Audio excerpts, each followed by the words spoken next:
¿Cómo le va? ¿Qué tal? ¿Qué dicen? Fue justo, ¿no? Muchas gracias. La última vez que estuvo aquí, usted dijo, Sí. creo que lo próximo es un cambio de régimen. Y Sí. apareció la reforma judicial, que Que es es algo... la que avalaría o habilitaría otros cambios institucionales.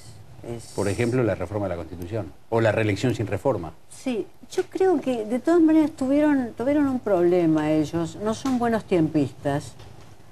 En el 2011, cuando ganaron las elecciones, Diana Conti salió a cantar esa Vidalita que se llamaba Cristina Eterna.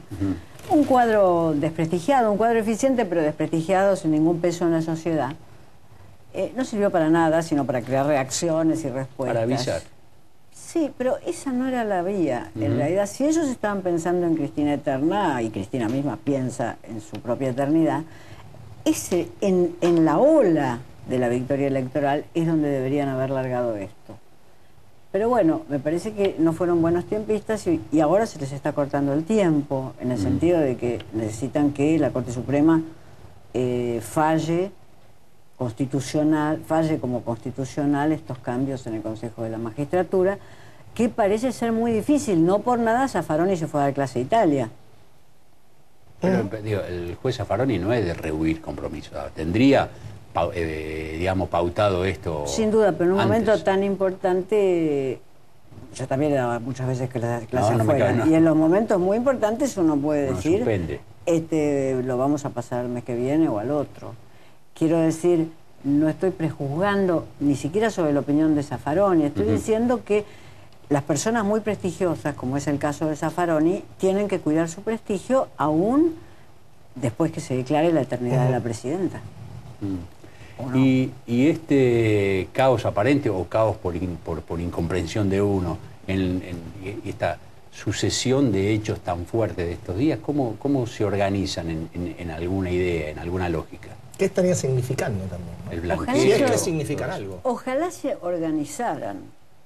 Ojalá se organizaran, porque yo acabo de escuchar en el 678 a Aníbal Fernández en una anécdota que ustedes dirán que es completamente menor, pero que a mí me parece que es como la definición del régimen. Le preguntaron por Juan Miseli, el periodista que tuvo ese problema con la Cámpora en el Canal 7. ¿Qué le preguntó?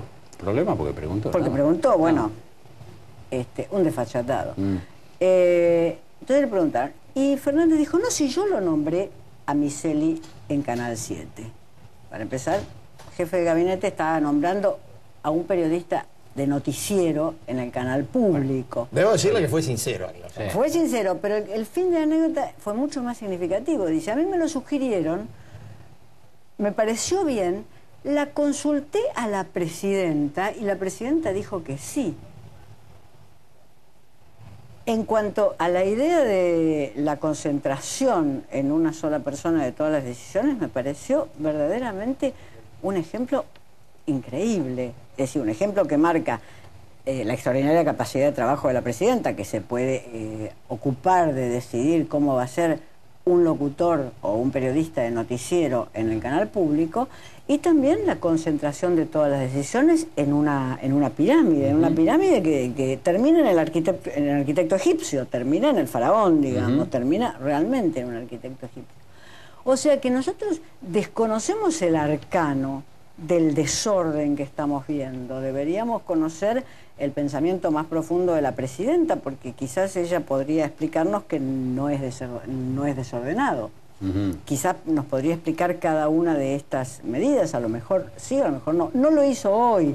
Hoy tomó el micrófono para hacer otra cosa muy meritoria, que es dar las cifras de cuánta ayuda habían llegado a los inundados y a los damnificados por las inundaciones, cuando todo el mundo estaba esperando que tomara el micrófono para alguna otra explicación. Bueno, se habló que se iba a intervenir papel prensa, cosas por el estilo. Eso está dando vuelta.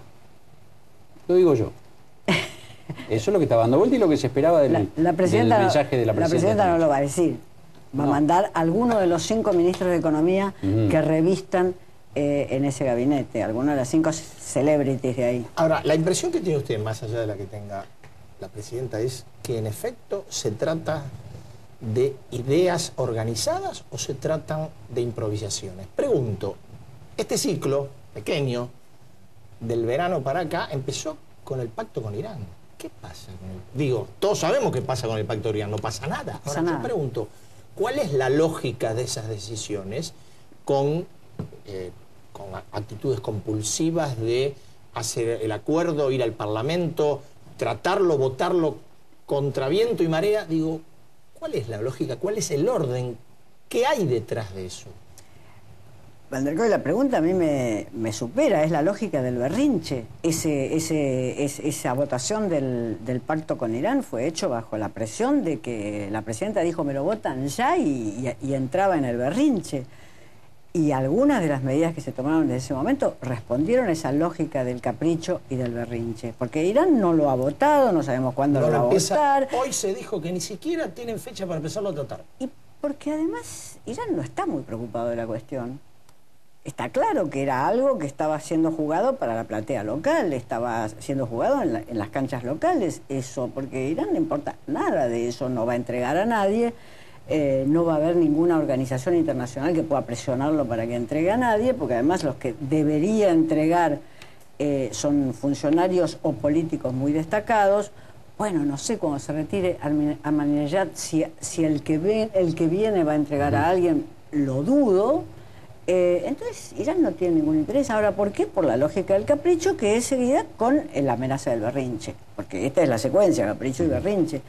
Por tanto, es difícil de darle un orden a esto.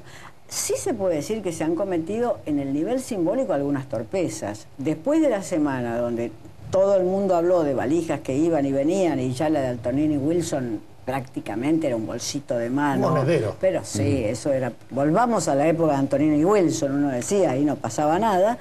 Después de toda una semana en que se habló de eso y que por una torpeza del propio gobierno eso se puso en los programas de la tarde y en los programas de Chimentos, ahí inmediatamente, sobre el pucho, como se dice, mandan una ley de blanqueo. Entonces uno dice, esto es una torpeza simbólica, a lo mejor puede ser perfectamente explicado, ya sabemos que el Banco Central necesita de los dólares, sabemos todo y a lo mejor podría ser perfectamente explicado, pero ¿quién diseña esta estrategia de presentación de los hechos y de las propuestas políticas? ¿La diseña? Nadie. Bueno, es como algunos decían, en una escala, en este orden muchísimo menor, cuando después de la denuncia de lavado la presidenta visita un centro de apoyo a los inundados en La Plata y ¿sí? la fotografían delante de unos enormes lavarropas de un regimiento.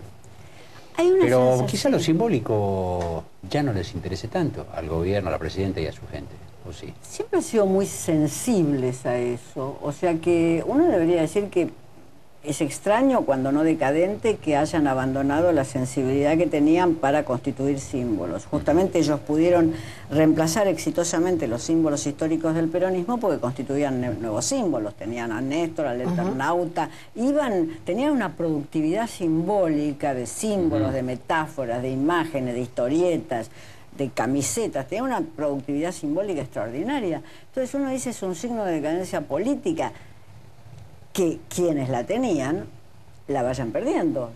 Digo, ¿y es? Es una interrogación. Es una interrogación. Es un signo de decadencia política, es un signo de estar en un punto a la defensiva, que hayan hecho esto, que es unir las valijas que van y vienen, que no sé si van ni si vienen, no me estoy pronunciando sobre el fondo de la cuestión, unir las valijas que van y vienen con un blanqueo de capitales. Eso realmente suena mal.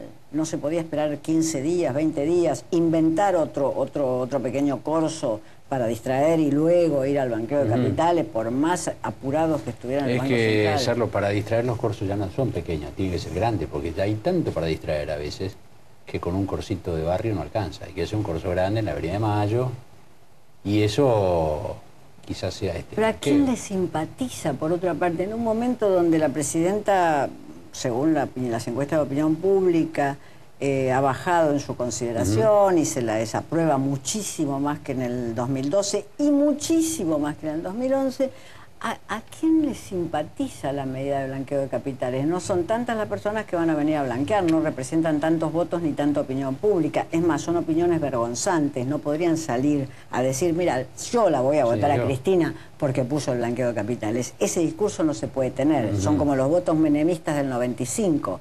Es decir, nadie votaba a Menem y después Menem arrasó. Pero ahí había razones que cruzaban de manera horizontal y vertical la sociedad en ese 95. Ahora, hoy, ¿cuál es la urgencia? Salvo que el Banco Central, no lo sé, nos lo explicarán los economistas, que el Banco Central realmente no pudiera dejar 15 días sin hacer ese movimiento. Ahí volvemos a la lógica en que del no hay berrinche, diseño, el capricho del berrinche y la falta de diseño, ¿no?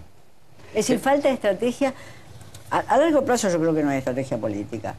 Falta de estrategia en el corto plazo, pero el corto plazo no es la semana, el corto plazo en política es un año, el corto plazo en política son estas elecciones. Nunca hablo del largo plazo en política porque me parece que, en fin, no solamente como dijo un gran pensador, estaremos todos muertos, sino porque no tiene sentido hablar del largo plazo en política. Pero el corto plazo no es la semana, el corto plazo no es sobrevivir la semana, el corto plazo no es hacer quedar mal a 2 senadores radicales y a que queden bien 2 senadores del PJ, o del Frente para la Victoria. Sí, la impresión que uno tiene también que a mayor concentración que hace la presidenta, mayor vacío a su alrededor, ¿no? Porque cada vez, digo, a ver, nadie puede no creer que la aparición de los 5 funcionarios del área económica juntos fue directamente una orden que dio la presidenta, pero fuera de esto, la interacción de los demás responsables, no del área económica, de cualquier área,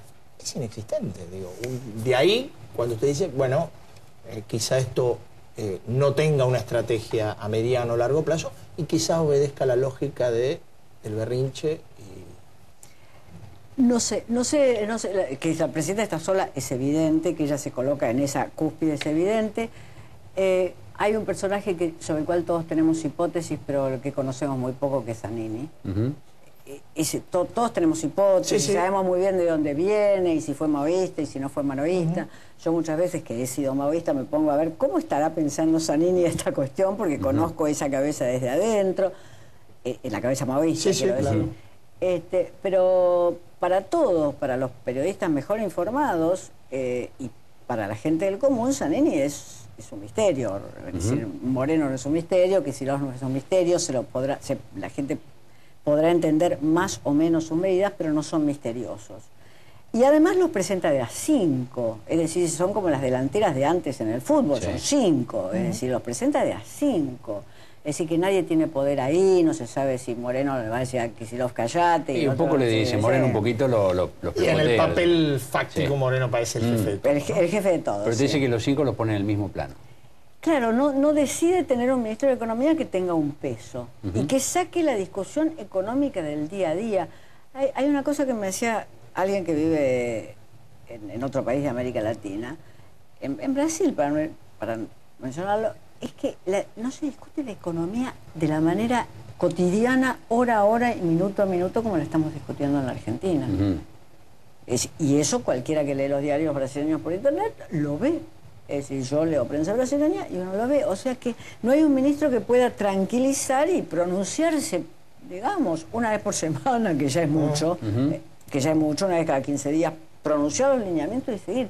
Está esa troupe de 5 que está haciendo como raid por canales de televisión. No son canales de televisión porque son el Parlamento o son salas de periodistas en algún ministerio, pero son raids. Son raids como cuando se hacen esos raids medios improvisados. Entonces, eso es lo que crea una enorme duda en todos, por lo menos en mí, ¿no? Para analizar quién está en el timón. Cristina. Sí, pero ¿quién está en el timón? ¿Quién es quien está en el timón? Ella está en el timón. Ella es la copia. ¿Quién o cómo es en este momento quien está en el timón? ¿Cuánto no se han acentuado una serie de rasgos que no son los rasgos propios de los políticos en el timón? ¿Cuánto no se han acentuado esos rasgos?